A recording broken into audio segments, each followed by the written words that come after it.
C'est ici, à l'emplacement de la Grande Place, bordée par l'église Saint-Christophe, que commence l'histoire de Tourcoing.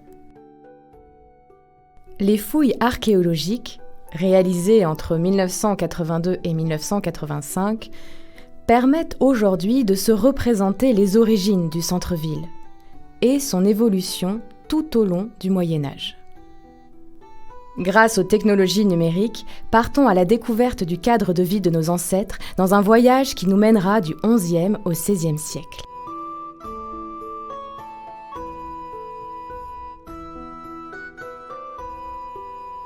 Tout commence probablement au XIe siècle, lorsque les paysans sont regroupés autour du château seigneurial. Il était situé sur l'actuelle place de la Résistance. Ces fossés, remplis d'eau, s'étendaient jusqu'au bord de la Grande Place. 2 cours, entourées de palissades, étaient reliées par une passerelle. Un donjon en bois était construit sur une butte, appelée motte.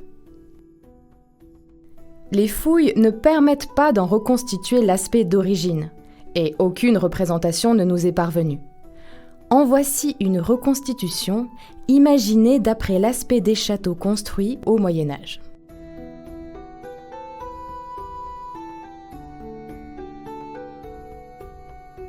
La basse-cour, abritée des bâtiments agricoles construits à pans de bois.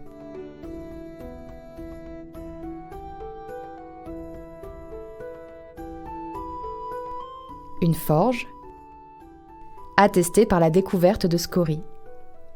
Il s'agit de résidus solides qui proviennent du traitement des minerais métalliques. D'autres traces d'activité humaine ont été trouvées. Des éperons de cavalier et un fer à cheval, des semelles et une chaussure de cuir, un patin à glace en os, un jeton en bois.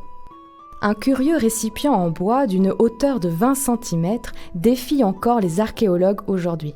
Son usage reste inconnu, mais il serait à ce jour unique en Europe. Une chapelle s'élevait à l'emplacement exact de l'actuelle église Saint-Christophe. Son plan était simple. Une salle suivie d'un petit chœur carré, peut-être surmonté d'une tour.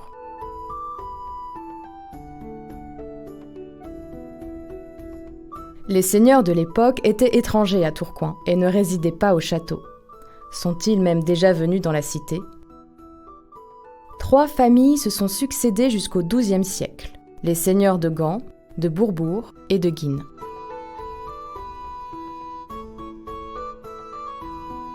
Vers 1200, une partie des fossés du château est comblée pour y élever des maisons. Le peuplement de la Grande Place se densifie. Les maisons à pans de bois et toits de chaume s'alignent le long de la rue de Tournai et autour de la place du marché, qui est le cœur de la cité.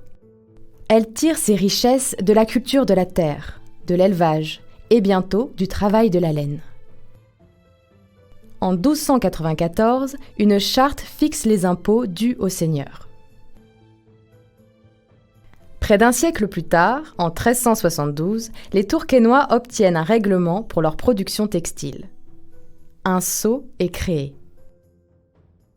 Il garantit l'origine et la fabrication de leurs draps. Les tissus tourquenois gagnent en notoriété et sont exportés jusqu'en Europe du Nord et en Espagne. José Barbieux, archéologue. C'est un projet d'urbanisme qui est à l'origine des fouilles réalisées ici.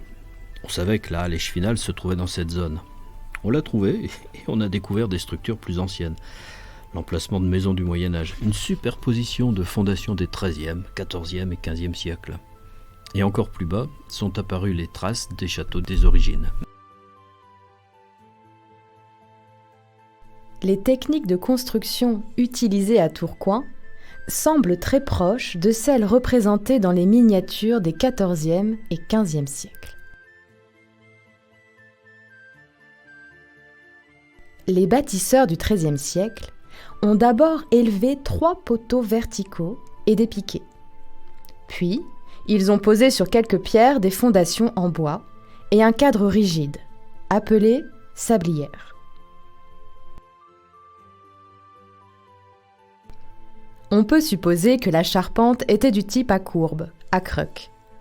Les poutres cintrées reposent directement sur la sablière. Sur celle-ci, ils ont élevé des murs latéraux à pans de bois, avec un remplissage en torchis, qui est un mélange de paille et d'argile.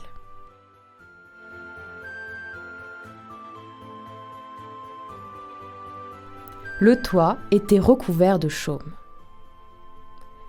La surface au sol est estimée à environ 50 mètres carrés. 2 auvents formaient une extension. L'un d'entre eux protégeait peut-être un étal.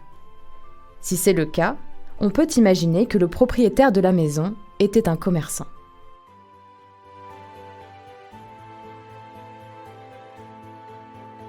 Le plan restitué de la maison du XVe siècle montre la prospérité du bourg drapant. Détruite dans un incendie, elle a livré beaucoup de renseignements aux chercheurs. Elle était grande, d'une surface d'environ 70 mètres carrés. Sa construction présente une évolution par rapport à la maison du XIIIe siècle. Les fondations reposaient directement sur une sablière en bois, sans poteau de soutien. L'ossature était toujours en bois. Les murs étaient en torchis. Les ouvertures étaient fermées par des volets et on peut imaginer qu'une trappe s'ouvrait sur la toiture. L'absence de traces au sol d'une cheminée fixe suggère que les fumées s'échappaient par les fenêtres et le toit.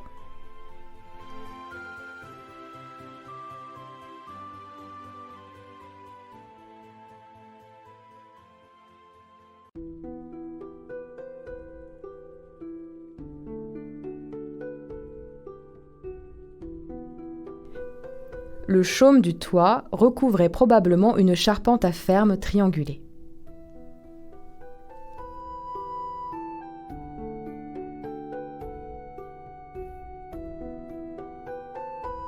Le sol était en terre battue. L'espace intérieur semble avoir été divisé par des cloisons en torchis. Là encore, les fouilles ont livré du matériel directement lié à la vie quotidienne des occupants de la maison. Une serpe qui permettait de couper du petit bois pour le feu. Un ensemble de céramique, poêlons, pichets. Plusieurs bacs en céramique donnent un indice sur la profession d'un de ces anciens occupants. Il s'agit de récipients utilisés pour la fabrication de chandelles.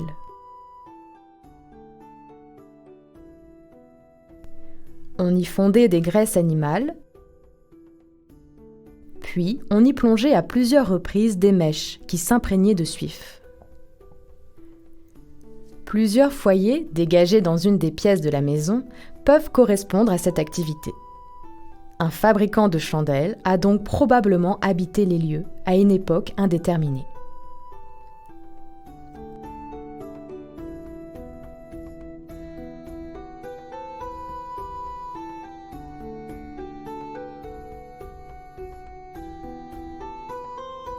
Sa destruction est probablement liée à la guerre, qui oppose le roi de France Louis XI à Maximilien d'Autriche, prince de Habsbourg, pour l'héritage bourguignon.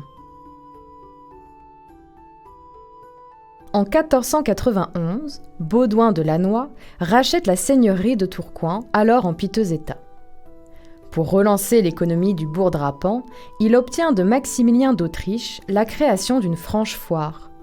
Pendant 3 jours du mois de juillet, les transactions sont déclarées libres de droit et les marchands sont placés sous la protection du prince.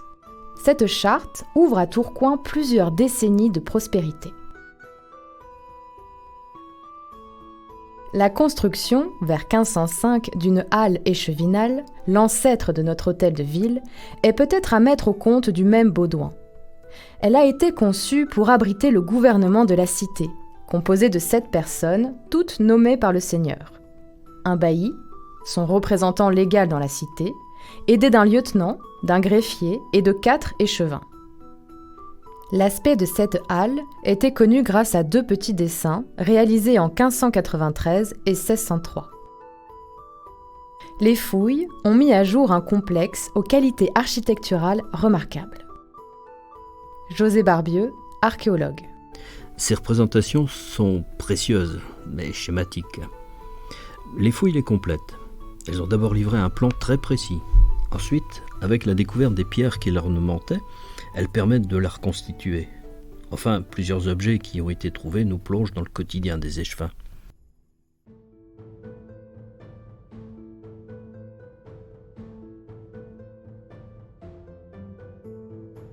La halle était composée de 2 bâtiments organisés en L autour d'une petite cour. Le premier bâtiment s'élevait sur 2 niveaux. Le mur pignon apparaît en briques et pierres, contrairement au mur côté cour à pans de bois et torchis. La coexistence de ces matériaux dans un même bâtiment montre combien l'utilisation de la brique fut très progressive, et cela jusqu'au XVIIe siècle. Le bâtiment en retour présentait également une façade en briques. Il était construit sur une cave. Le dernier côté de la cour était fermé par un bâtiment à pans de bois étorchis à la couverture de chaume. S'agissait-il d'une ancienne boucherie, mentionnée par ailleurs dans quelques textes ? Les fouilles n'ont pas permis d'en préciser la fonction et ce bâtiment reste aujourd'hui encore un mystère.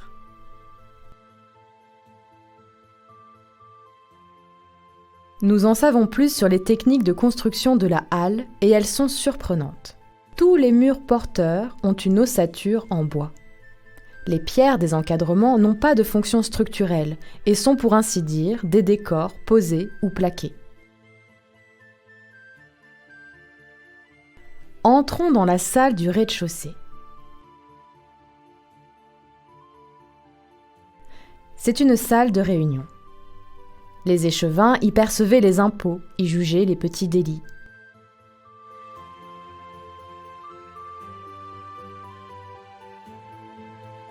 Une cheminée monumentale était accolée au mur à pans de bois étorchis. Des graffitis sont lisibles sur les pierres qui nous sont parvenues. On sait ainsi qu'en 1566, le greffier s'appelait Legrand. Et qu'en 1571, un certain Du Colombier était peut-être échevin.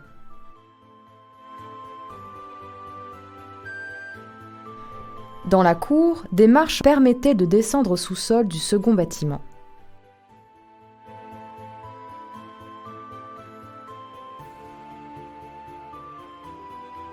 Cette salle était également accessible par un escalier intérieur menant directement à la salle de réunion des échevins.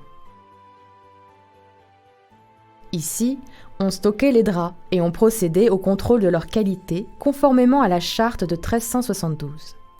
Nous le savons grâce à la découverte exceptionnelle d'un seau en plomb vierge. Si la pièce de tissu était jugée sans défaut, elle était scellée. Les draps de la plus belle qualité étaient marqués du sceau de Notre-Dame. Cette activité était placée directement sous l'autorité des échevins. La mise à jour d'un ducat d'or frappé en Hongrie confirme l'étendue des relations commerciales de la cité au XVIe siècle. À l'extérieur, une double cuve de part et d'autre du mur de clôture servait de latrine. Elles étaient privées, côté cour, publiques, côté place, signe que la propreté de l'espace public devient alors une préoccupation. Sur la place, devant la halle, ont été mises à jour des centaines d'arêtes de morue.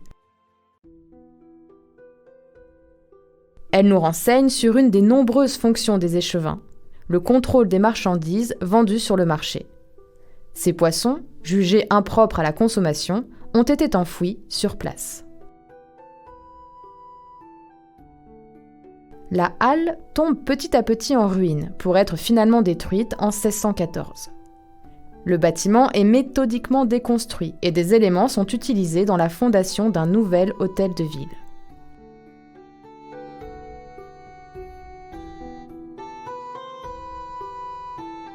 Des milliers de vestiges sont encore enfouis dans le centre de Tourcoing, témoins de 10 siècles d'histoire. D'autres, toujours conservés dans les réserves, n'ont pas encore livré tous leurs secrets.